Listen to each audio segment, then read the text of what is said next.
Meu nome é Juca Varela, sou repórter fotográfico, jornalista, 49 anos, 28 de profissão. Na minha carreira tenho 2 Copas do Mundo, uma Olimpíada,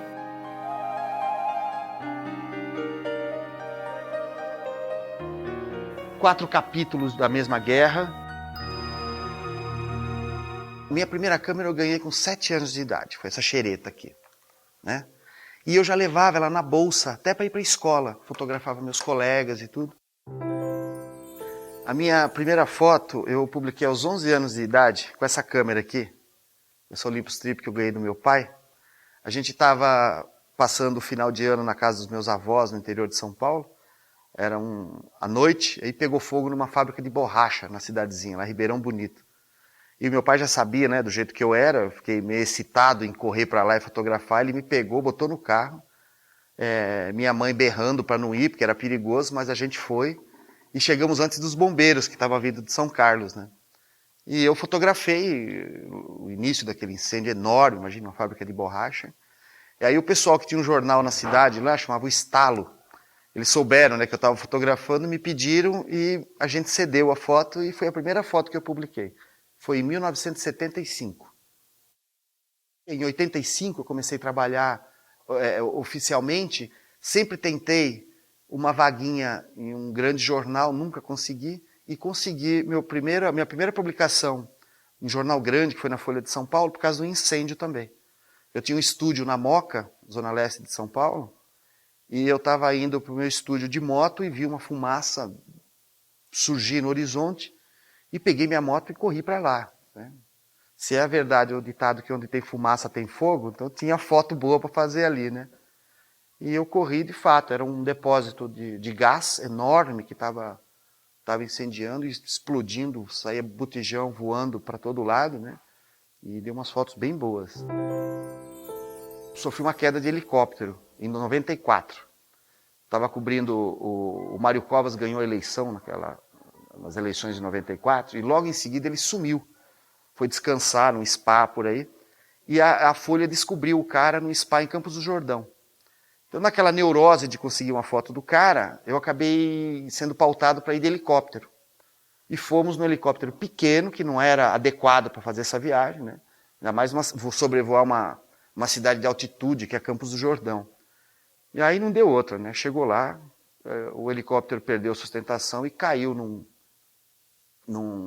campo de um heliporto de uma fábrica de engarrafar água, e o piso era de grama, ainda bem, porque senão nem ia ter mais carreira de fotógrafo, porque provavelmente morreria ali, né? Eu me machuquei minha cabeça, as mãos, quebrando o vidro do helicóptero, e mesmo assim eu saí com a câmera na mão, dei 2 ou 3 passos, fotografei o helicóptero no chão, ainda vazando combustível, e o piloto saiu depois, eu dei 3 passos e caí na grama, meio desabei, né? Cheguei a desmaiar, mas foi um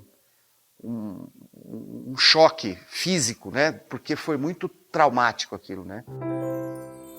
Certa vez eu fiquei preso 1 semana numa tribo indígena com a roupa do corpo, porque o piloto que me levou até lá foi preso por espionagem. E o piloto ficou detido mesmo, trancafiado nessa escolinha por 1 semana. E nós acabamos ficando lá na aldeia, tomando banho de rio, comendo comida de índio, fazendo tatuagem de índio. E até o que pode parecer que foi uma grande tragédia, foi um enorme prazer, não só para mim, mas para meus companheiros também, a gente compartilhar naquela semana, naquela situação, com os índios. Trabalhar em Brasília é uma vitrine profissional, ao mesmo tempo é um desafio enorme, porque se você não dá conta, você dança, né? E eu topei e mudei toda a minha vida e fui para lá. E nunca tinha trabalhado próximo ao poder, né? Então foi um outro exercício que eu fiz, porque aquilo tudo parece para a maioria da população um troço tão distante, uma coisa tão intangível, né? E de repente eu me vi trabalhando ali, entrando no gabinete do presidente da República, do Fernando Henrique Cardoso, né? Que é um cara que foi eleito trazendo toda aquela esperança pós-ditadura. E a imprensa investiu muito no primeiro mandato do governo dele. A gente viajou demais com ele, dava bom dia e boa noite todo dia, de segunda a segunda.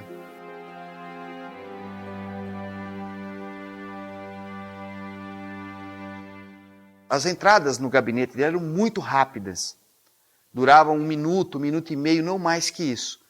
Então, nesse tempo, a gente tinha que procurar arrancar dali a busca da foto exclusiva, né? O que era muito difícil, porque éramos em 5, 6, com um tempo tão curto. Então a gente se movimentava muito pelo gabinete, às vezes puxava uma cadeira e tal. Isso incomodava um pouco o presidente, principalmente em função da visita que ele estava recebendo, né? E teve um episódio engraçado que nessa circulação pelo gabinete, eu percebi que ele estava com a perna cruzada e tinha um buraco enorme na meia dele, né? Aí a visita era uma visita sem muita importância, nem me lembro quem era. E eu mudei a lente, agachei perto do pé dele e comecei a fotografar. O fotógrafo do Globo percebeu que tinha alguma coisa errada e notou o buraco da meia também e fotografou do meu lado. Aí quem percebeu foi ele, né? Pera, o que vocês estão fotografando aí? Eu falei, não, presidente, a sua meia está furada. Ah, isso é para vocês verem que o presidente é pobre, viu? Não tem só meia nova para usar. Então acabou, às vezes, um sidezinho desse jeito, acaba virando a notícia do dia, aquilo repercutiu, os outros fotógrafos correram para fazer a meia, mas ele descruzou a perna. Então quem fez, fez, quem não fez, né? Foi um domingo, eu estava de folga, e a chefia do jornal me ligou, me convocando para ir urgente para Maceió, cobrir esse episódio. E o primeiro voo comercial que saía desse eixo Rio-São Paulo-Brasília e chegava em Maceió, saía daqui 7, 7h30 da noite e chegaria só 11, 11h30. Tarde demais para enviar repórteres, né? Então o jornal resolveu investir um dinheirão e alugou um jatinho. E levou a mim e ao Lucas Figueiredo. Então nós saímos de Brasília às 5h30 da tarde. E chegando lá, a gente foi direto para o ML, onde estavam os corpos.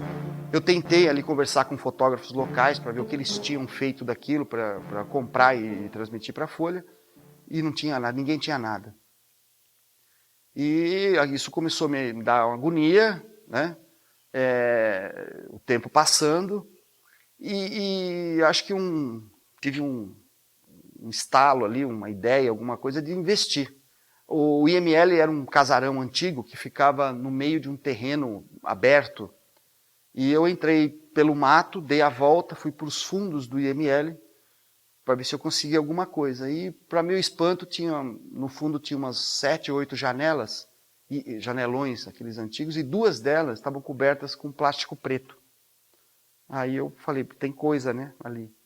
Aí consegui subir num degrau da parede, com uma mão segurei na grade e com a outra eu olhei pela fresta do plástico, vi o corpo do PC Farias sendo preparado já para o velório. Na hora eu tremi mesmo, porque né, diante de mim ali estava eu sabia que estava um fato histórico enorme, né? Toda a eleição, o impeachment do Collor, os escândalos financeiros que aconteceram, o principal personagem estava morto ali na minha frente e só eu que estava vendo, né? Então eu sabia que estava prestes a fazer uma grande foto. Só que eu subi com a lente errada, desci, ainda troquei a lente, era noite, né? Fotometrei como deu e com a minha mão direita eu consegui operar ali meio rolo de filme. Quando um fotógrafo que estava de plantão ali na frente do IML percebeu que eu tinha saído, me seguiu e me derrubou da janela, né? E aí eu briguei com ele também, é lógico, ele tentou fazer umas fotos, para minha sorte não conseguiu, eu tinha conseguido, e aí ligamos para São Paulo, né? Eu não podia dizer que eu tinha a foto, né? Hoje é fácil, a gente clica na câmera, abre uma tela, um televisor de LCD atrás e você sabe até se a foto está no foco, está bem fotometrada direitinho. Mas ali eu estava com um rolo de filme, com 12 fotogramas feitos, e o jornal me pressionando, perguntando se eu tinha a foto ou não, não sei.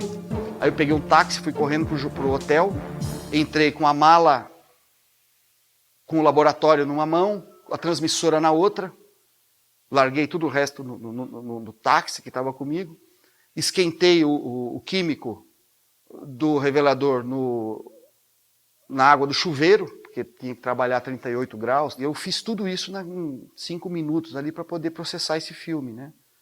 E eu lembro que na época o diretor de redação em São Paulo era o Josias, era umas 20 para as 9 mais ou menos da noite, ele me ligou e perguntando, tem a foto ou não? Eu preciso fechar esse jornal, né? E aí eu tirei o filme, dei uma fixada muito rápida nele, ainda molhando, pingando químico, eu comecei a olhar com a lupa e achei um fotograma, descrevi para ele como era a foto, porque aparecia o corpo do PC nu, né? Então eu precisaria ter um trabalho ali para cobrir uma parte, né, do corpo, não tinha sentido também publicar daquela maneira. Mas enfim, eu tinha foto. Carajás era um lugar de difícil acesso, as mortes aconteceram num ponto da estrada entre Curionópolis e Marabá. Esse trajeto tem mais de 100 quilômetros, uma estrada super precária, enfim, não tinha avião de carreira para chegar lá. Então, novamente, a Folha alugou, fretou um bimotor e me colocou, mais uma vez, de frente para o fato, né? A gente acabou indo, né, para o local onde houve o massacre, os corpos já tinham sido levados para Marabá. Então, naquele dia, o jornal se segurou com as notícias do dia.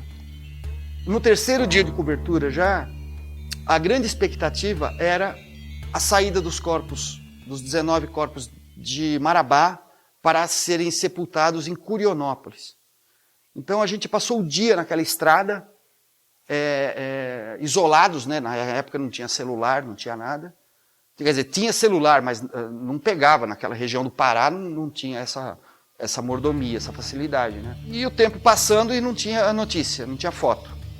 Me deu um estalo e eu raciocinei comigo, se tem 19 mortos, uma cidadezinha como Curionópolis, com um cemitério pequenininho, eles devem estar abrindo 19 covas, né? Aí eu peguei o carro, rodei 40 e poucos quilômetros e cheguei em Curionópolis, fui até o cemitério e não deu outra. Tinha o coveiro, que era o chefe ali do trabalho, e mais uns 10 ou 12 ajudantes, cada um cavando uma sepultura. Eu falei, a foto está aqui. Aí eu arrumei uma escada, subi, fiz a foto de todo jeito. Depois eu fui entrevistar o coveiro. Ele me contou que os ajudantes da cidade e tal, muitos parentes, amigos tinham morrido ali, conhecidos e tal. E aí eu contei as sepulturas e contei 22. Eu disse para ele, mas são 19 mortos, por que tem 22? Aí ele virou, moço, nessas horas é melhor sobrar do que faltar, né? Meu sonho sempre foi ser fotojornalista. E o segundo sonho foi cobrir guerra.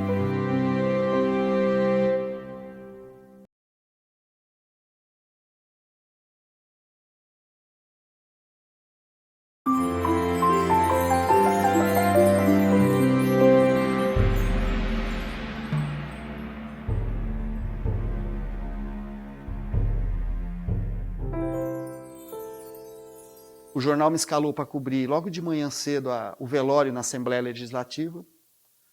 Quando o corpo saiu da Assembleia, eu estava com o carro do jornal me esperando e me desloquei rapidamente para o cemitério do Morumbi, por um caminho alternativo, enquanto o corpo do Ayrton Senna era levado por um caminhão de bombeiro, né? E nessa altura eu fui somar, né, aos fotógrafos que já estavam bem posicionados dentro do cemitério, que tinha 3 pontos de cobertura. E eu entrei no cemitério, claro, os pontos já estavam todos tomados, eu era um novato, né? A minha cara não era conhecida ainda no meio, então ninguém me dava uma brecha, me dava um cantinho para entrar em algum dos 3 pontos destinados para os fotógrafos. Aí eu acabei avançando e me posicionei embaixo de uma árvore, desgarrado do ponto oficial de cobertura, bem no último local onde a gente podia ficar antes do corpo ir para a sepultura mesmo. quando os soldados com os capes brancos fizeram uma curva para pegar aquela rampa final, né, para levar o corpo, o caixão, a urna do Ayrton Senna coberto com a bandeira, entrou bem no eixo da minha câmera, formando um grafismo, eu diria, espetacular, né? A foto ela foi foto de página inteira do caderno especial que teve o Senna, né? E foi premiada também no ano da Folha. 2003, né, por causa dos atentados do 11 de setembro, e já na iminência de um ataque americano lá no Iraque, o jornal resolveu mandar uma dupla para lá. E me convidaram para ir. Eu digo convidar porque cobertura de guerra, nenhum editor banca convocar e mandar um repórter. Ele sempre vem em forma de convite, porque os riscos que envolvem uma cobertura desse tamanho são enormes, né? O meu, eu aceitei na hora, por telefone mesmo, né? O Sérgio Dávila demorou um pouquinho mais, mas também não durou muito. O convite do Sérgio foi aceito em um dia, né?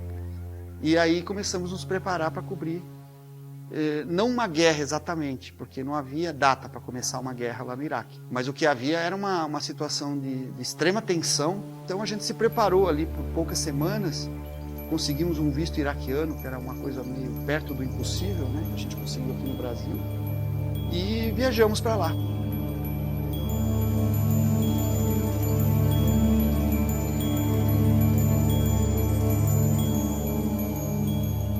Alugamos um carro em Amman, rodamos quase 1000 quilômetros e conseguimos chegar em Bagdá algumas horas antes do primeiro míssil cair na cidade. A gente se instalou primeiro no Hotel Al-Rashid, o que era onde estavam concentrados os quase 2000 jornalistas que estavam cobrindo ali em Bagdá.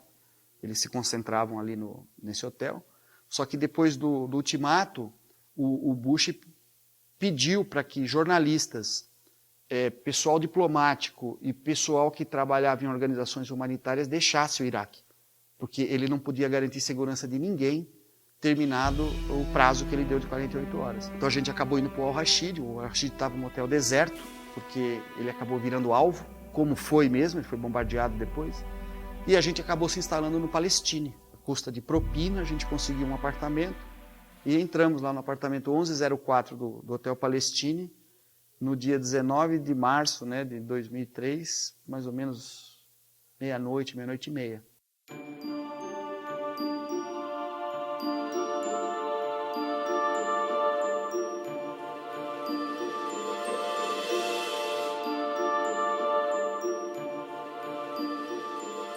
E às 5h20 da manhã o bombardeio começou. E aí foram dias assim, terríveis, né? Que eu e o Sérgio, eu me perguntava onde ia terminar aquilo. Porque é uma situação em que você não tem por onde sair mais.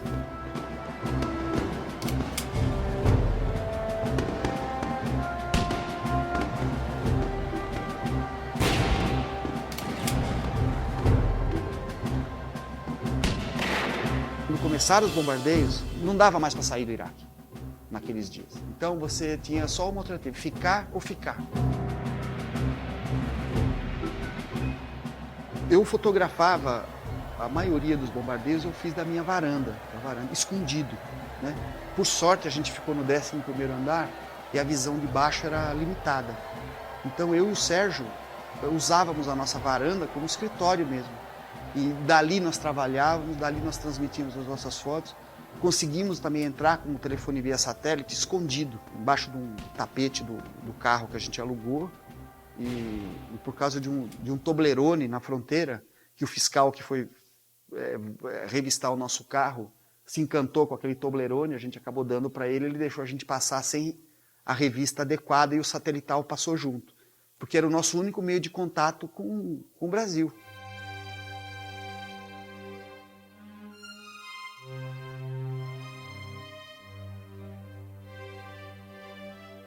A nossa rotina ali, né, depois que começaram os bombardeios, era assim, diariamente a gente saía monitorados, aquele grupo pequeno de jornalistas de imagem, que não chegava a 40.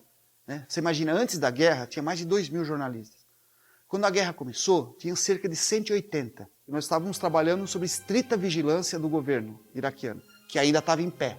E eles nos levavam para visitar os locais bombardeados. Então essa era a nossa rotina do dia. No final da tarde, obrigatoriamente, a gente tinha que voltar para o hotel.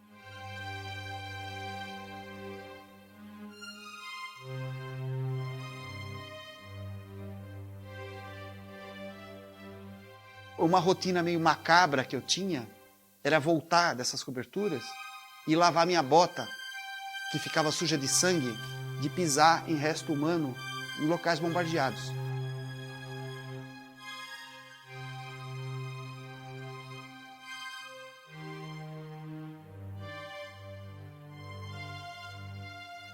Você não dormia, cochilava, caía de exaustão. Roupa não se trocava, porque de dia e de noite a gente ficava usando nossos coletes, mesmo para dar os cochilos, porque o colete não protegia só de projétil, de bala, de fuzil. Mesmo porque no começo da guerra não existia isso, ninguém atirava em ninguém, ali em Bagdá pelo menos. Só depois da chegada das tropas, que a resistência já organizada e o que sobrou do exército, que começou a ter confrontos mais tipo homem a homem, onde havia tiroteio. Mas naquela altura, a gente dormia de colete e capacete por causa de possíveis estilhaços. Eu vi muita coisa e não pude fotografar, às vezes porque não deixavam. Eu era soldado de primeira viagem, então eu tinha que me controlar e aprender com os mais experientes, né? Então eu aprendi ali na hora a dominar isso. As melhores fotos eu não fiz, eu deixei lá. Cobrir guerra é difícil. A gente tem que lidar com ansiedade e medo. E tem que pegar o medo e transformar ele no nosso melhor amigo. Porque muitas vezes é ele que mantém a gente vivo.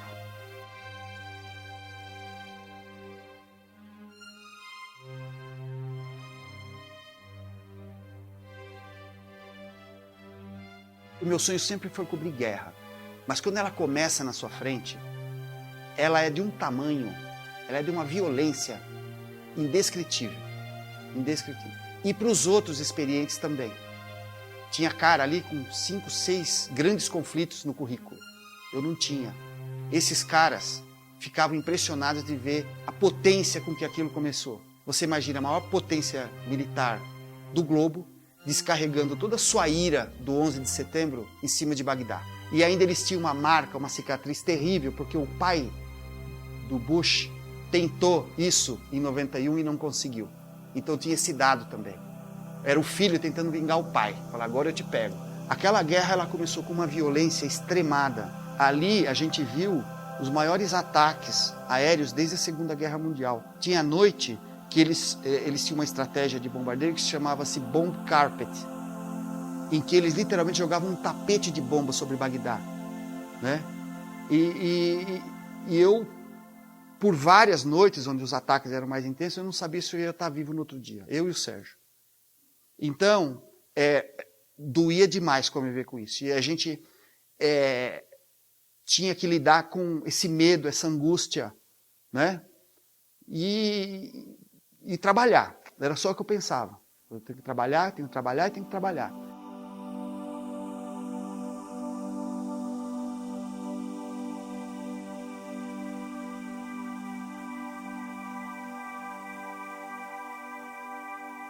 Aí depois de uns 15 dias de cobertura, a grana da gente começou a acabar e nós precisamos sair de Bagdá. Saímos, cobrimos um pouco fora e depois a gente retornou para cobrir, para terminar o nosso trabalho, já com Bagdá completamente dominado. E depois eu ainda acabei voltando para Bagdá, mais 2 vezes.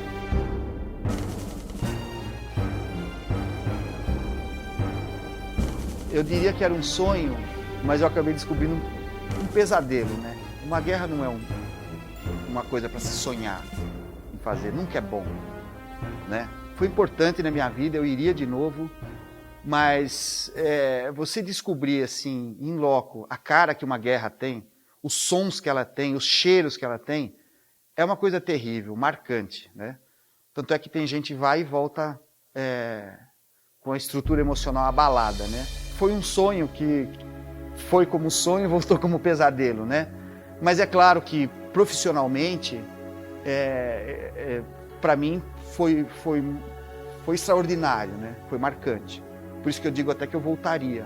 Talvez hoje, ponderando um pouco mais, hoje eu tenho família, né? Cogitamos agora com a Primavera Árabe algumas idas, né? Cheguei a me preparar para ir em uma delas, né? Para a Líbia. Mas a minha própria preparação já foi de um jeito diferente. Eu já não estava indo com aquela convicção, com aquela força, com aquele pé firme em que eu fui em 2003, né? Eu tinha muita coisa em jogo agora. A gente coloca em jogo a vida da gente, né? E das pessoas que a gente ama, né? Para a gente chegar numa grande foto, tem vários elementos que fazem com que você chegue numa grande foto. E eu lembrei muito de uma frase que o meu guru, que é o Jorge Araújo, hoje é meu colega de trabalho, né? Cobrimos Copa, Olimpíadas juntos, né? Ele dizia que a sorte tem dois componentes. Um é a oportunidade e o outro é a competência. Oportunidade para você estar naquele lugar, na hora certa, no lugar certo. E o outro componente, que é a competência, que é, depois da oportunidade que me deram, eu ter a competência para fazer a foto. Então eu acho que a sorte ela acompanha realmente, mas ela tem esses ingredientes.